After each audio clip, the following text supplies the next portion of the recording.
Glenn Youngkin, thank you for sitting down with us for an interview about issues voters care about. You're here talking about education here in Fauquier County. So let's start with that. I interviewed your Democratic opponent, and he said that your education plan would cut funding out of public schools, put it into private schools. I believe he said it would take $10 billion out of public education and cut 48,000 teachers. Is that true?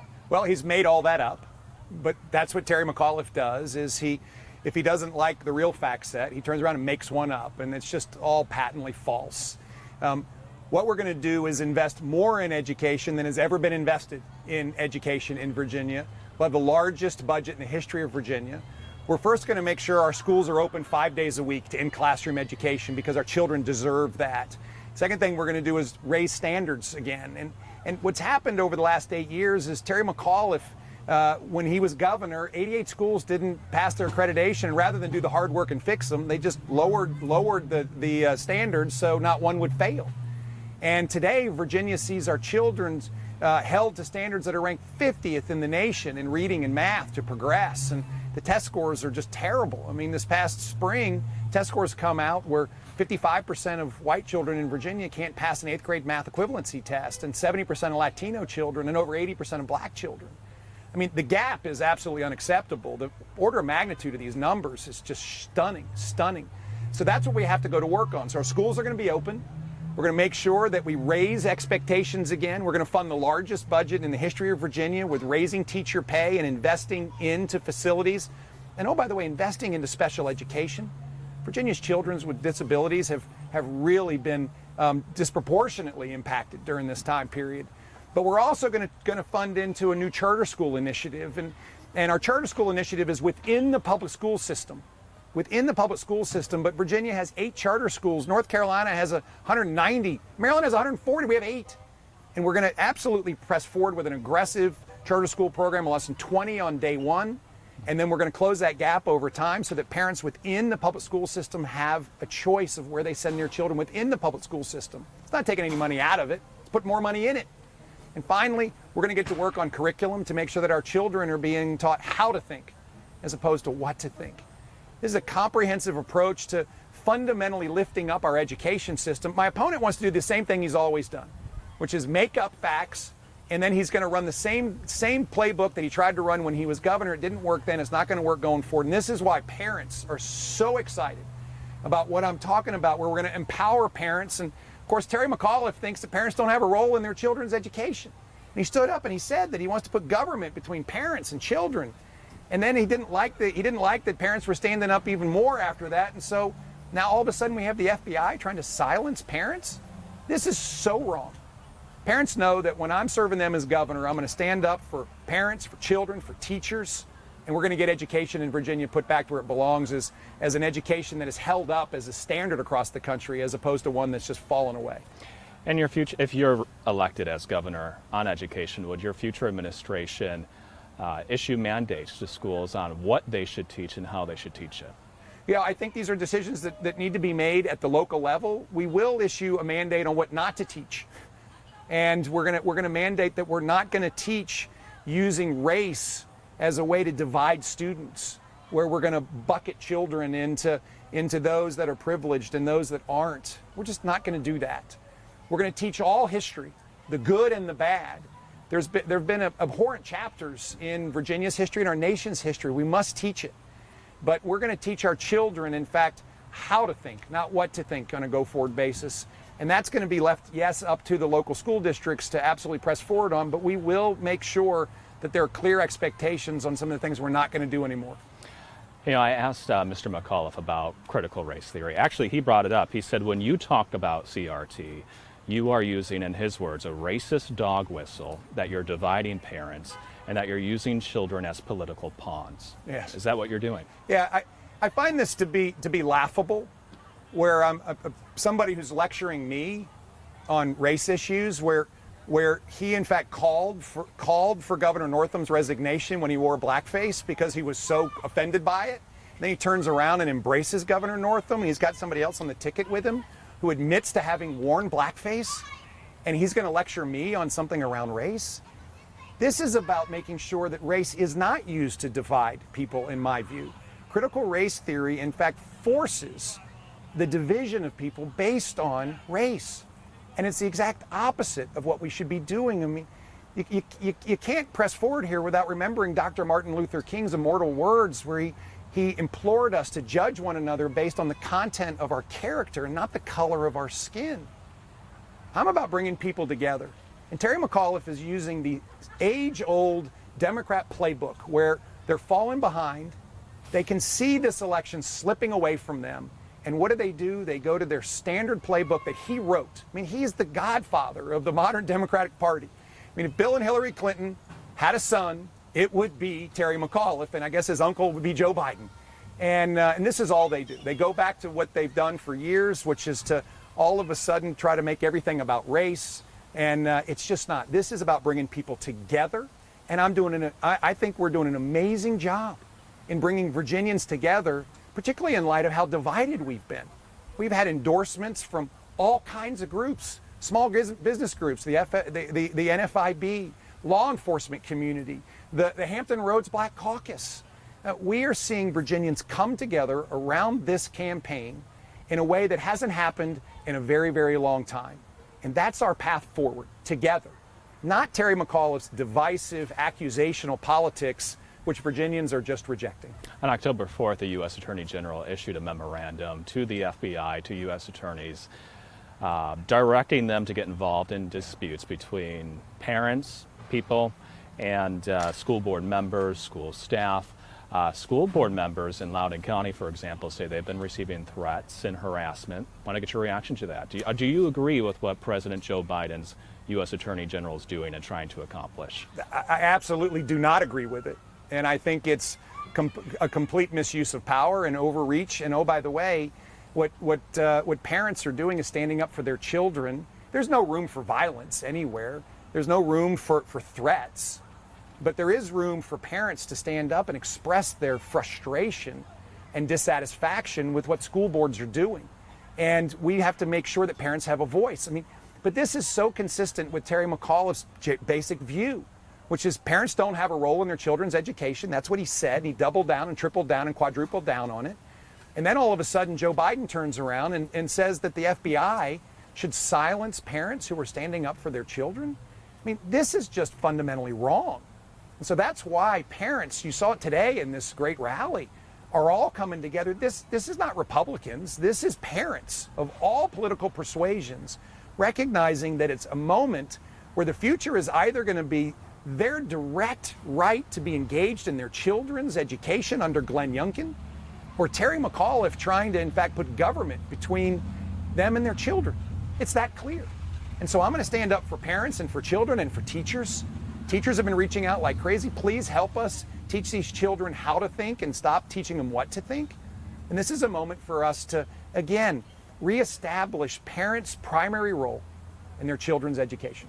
I've heard you say that when Terry McAuliffe was governor, the murder rate went up 43% and the rape rate went up every single year when he was governor. What would you do step by step to decrease violent crime in Virginia? Yeah, right out of the box, on day one, we are going to comprehensively fund law enforcement. We're going to raise salaries, we're going to invest in equipment, and we're going to invest in training. No more unfunded mandates for training. We're going to protect qualified immunity so that we can, in fact, recruit law enforcement and stop the mass retirements. I mean, one of the basic challenges we have today is no one wants to go into law enforcement because Terry McAuliffe and Ralph Northam have made it nearly impossible to stay in law enforcement. This demean police and defund police posture that, oh, by the way, Terry McAuliffe has embraced this organization called the New Virginia Majority that wants to defund police and close prisons. They're out in Northern Virginia knocking on doors for him. And here we are in Police Week, and law enforcement recognizes that they have to have a different governor who will stand up for law enforcement. But also, we are going to embrace new programs. There's a great program called Operation Ceasefire. And what it does is it brings together communities and law enforcement to create relationship in advance of there being any need for law enforcement activity. And until we reestablish trust and faith between communities and law enforcement, we're going to continue to see challenges. So we have to do both.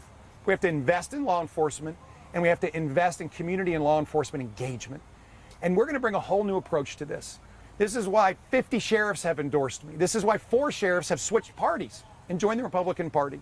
While the Fraternal Order of Police have endorsed me, while the Police Benevolent Association endorsed me. And oh, by the way, Terry McAuliffe refused to even meet with them. Law enforcement doesn't trust him. Law enforcement doesn't believe that he will have their back. And this 20-year high in murder rate is a direct result of failed policies for the last 8 years. And I so look forward to going to work for law enforcement and go to work for communities so that we can reestablish safe communities to build on for a better Virginia. And do you have a number of how much money you would put into public safety? Yeah, so we have in fact started with a recognition that there's money that's both in the communities and in Richmond. And so we're gonna use funds from Richmond, and in our day one plan, we tack back to our Invest in All Virginians, which is a lot of money from ARPA. And it was between $200 and $300 million right out of the box that we can begin to liberate from across Virginia and all sources in order to raise salaries, invest in law enforcement, invest in our mental health system, which is critically important. Our mental health system, by the way, side note, has been in a state of crisis since Terry McAuliffe. And what our mental health system crisis does is, one, it doesn't provide the resources for Virginians that need help desperately. And it in fact leaves law enforcement to play that role, and further depletes their capacity to go serve communities while they're appropriately dealing with folks that are having a mental health crisis. And so we've got to do both. We've got to invest in law enforcement, and we have to invest in our mental health system. Okay, so moving from crime to COVID, your Democratic opponent says you're an anti-vaxxer. Is that true? Yeah, this has been one of his biggest lies about me, that I'm an anti-vaxxer. It's just not true. And again, he doesn't even begin to flirt with the truth. He's more comfortable making up things along the way. So let's just be clear. I have been a strong advocate for people to get the vaccine. I have gotten the vaccine. My family has gotten the vaccine. We ran a public service announcement, not a campaign announcement, but a public service announcement encouraging Virginians to please get the vaccine. It's the best way to keep families safe, to keep our communities safe. I don't believe we should mandate the vaccine. My opponent wants employers to fire employees for not getting the vaccine. Here we are coming out of a pandemic. We're ranked 44th in the nation in job recovery. We have the lowest labor participation in the history of the statistic. And my opponent wants employers to fire people for not getting the vaccine. I just fundamentally believe there's a different route here. We have to, one, help everyone understand the real facts. We have to make the vaccine available. I mean, we were ranked 50th in the nation in the rollout of the vaccine. We have communities, underserved communities particularly, that have discrepancies in vaccination rates because the vaccine hasn't been made available, readily available. So we can do so much better. Make the vaccine available, help people understand why it's the best route forward, be absolute advocates for it, and ambassadors, send ambassadors out from communities about why it's a good thing to do. But my opponent doesn't want to do any of this. You know, the funny thing is, just 6 or 7 weeks ago, he shared my position that businesses should in fact be allowed to make this decision. And then he watched what happened in California and he changed his mind based on political reasons. I want to respect individual freedom and decisions. I want to make sure people recognize the importance of getting the vaccine. My opponent wants to turn it into a political wedge. Again, that's what 43-year politicians do. I'm not a politician. I'm going to go work for Virginians. We can absolutely work to preserve lives and livelihoods in Virginia, and that's what I'm going to do as governor. At least 2 more questions for you. Your opponent says you want to ban all abortions. Is that what you want? Do you want to defund Planned Parenthood as well? Yeah, so again, yeah, the Washington Post came out and gave him Pinocchios and said that he was completely misrepresenting all of this. And so here's what I'm pro-life. And I do believe in exceptions in the case of rape and incest and when the mother's life is in jeopardy. I do believe that we could move forward with a pain threshold bill in Virginia.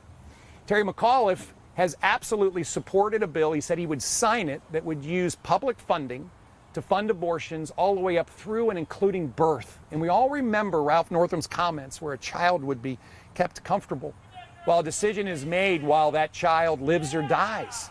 I mean, that is absolutely, that's just not just shameful. I don't even know how to react to that kind of thinking. And then Terry McAuliffe comes out and he says he wants to recruit businesses to Virginia by having the most liberal abortion laws, which, oh, by the way, I think that's just out of bounds and disqualifying to be governor. So we in fact recognize that Virginians agree on one thing. We want there to be fewer abortions. My opponent absolutely is out of bounds in his whole approach. He's the most pro-abortion candidate in America today. And that's one of the primary reasons why I believe Virginians are standing up, because Virginians don't support that. And we, in fact, are going to come together and make sure that outlandish regulations that Terry McAuliffe supports, which is none, funding all the way up through and including birth, won't be passed in Virginia. One thing your opponent has done, your Democratic opponent has done, is tying you to President Donald Trump. He had a rally recently in Richmond, joined the folks over the phone. There's reports that they pledged allegiance to a flag that was flown on January 6th. Do you think that's appropriate, first of all? And what are your thoughts about your opponent tying you to former President Trump? Yeah, so I wasn't involved in that at all, and so I've just heard reports today, honestly, and gosh, you know, the whole idea of the flag thing seems kind of weird to me, and is wrong, but I don't know enough about it yet, but it does seem weird and wrong, and I believe that Terry McAuliffe is doing what we would expect from a 43-year career political operative when he sees the race slipping away, is he doesn't want to run against me. He wants to do anything he can to try to change this to a race against somebody else. And the reality is it's Glenn Youngkin on the ballot against Terry McAuliffe. And Glenn Youngkin is winning. And Terry McAuliffe is falling behind, and Virginians are rejecting his desire to put government in between parents and children and to raise taxes and defund police and to force everybody to join a union. I mean, Virginians just want no part of this. And all he knows to do is go back to his 43-year playbook, which he helped write. This is his playbook, and try to turn this into a different kind of race where, by the way, he's bringing everybody that he possibly can think of into Virginia to campaign because he can't win. And this is why it's such a moment for us as Virginians to stand up and put our arms together and march forward behind a candidate who's going to go work for them as Virginians, as opposed to somebody who literally wants to have this election be about things that have nothing to do with Virginia, with people that don't have anything to do with Virginia. And we're going to change this. We're going to change this, and we're going to march forward and win and get Virginia moving. And one thing your Democratic opponent points to is something that you said, which is Donald Trump represents so much of why you're running. What does Donald Trump represent that compels you to run for governor? Yes, so Donald Trump was a business guy who stepped out of his business career to, in fact, go serve America. And I have stepped out of my business career because I think the skill set that I have got is got a moment right now to create jobs, to fix our schools, to support law enforcement, make our communities safe, to lower our cost of living by lowering taxes. I mean, this is what I've been trained for. A 30-year business career of building business and creating jobs, of getting things done. And I think there's a different skill set that's needed right now. It's not a political skill set. It is a skill set to deliver results as we come out of this pandemic, as we in fact see our economy has stalled for 8 years and our schools are failing and law enforcement has been depleted and demoralized. It's a moment for leadership, but a different kind of leadership than Terry McAuliffe wants to provide. What he wants to do is run this exact same kinds of policies that he ran last time and didn't get done or failed. And I'm just bringing a whole fresh idea to this. We're going to press forward with the best jobs, the best schools, the safest communities, the lower cost of living. And I think this is the different kind of candidate that Virginians want right now. And final question for you. If you don't believe in vaccine mandates, how do you plan to eliminate COVID-19 in Virginia? Well, I have to say that COVID-19, I believe, isn't going to go, quote, go away. I think we're going to have to deal with it for a long time. And what we do know is that vaccines, in fact, help a ton. And so I'm going to continue to be very, very loud, a loud megaphone on please get the vaccine. We're going to engage in communities with community leaders who will implore to their communities to get the vaccine. But we're not going to mandate it because guess what? Mandating it almost makes it harder to get people to take it. And so let's do the right thing. Let's lead. Let's lead by example. Let's lead with information. Let's lead by respecting Virginians Virginians' ability to make decisions on their own, and let's in fact bring Virginia together on a path forward, as opposed to just continue to divide and threaten. I mean, Terry McAuliffe said into a television camera, if you don't get the vaccine, he wants to make your life difficult. This is what he believes. If you disagree with Terry McAuliffe, he's going to make your life difficult. He's going to force you to join a union. He's going to ask your employer to fire you if you don't get the vaccine. He's going to yell at a sheriff who asks him a very serious question about why he's embraced an organization to defund police and close prisons. He's going to yell at him. He, in fact, wants to raise taxes in the middle of the time we need to lower taxes. This is not someone who's standing for Virginians. Terry McAuliffe's standing for Terry McAuliffe. And I'm going to go stand for Virginians and respect Virginians. And he's going to stand for big government, and I'm going to stand for individual freedom. Thanks for your time, sir. Great. Thank you.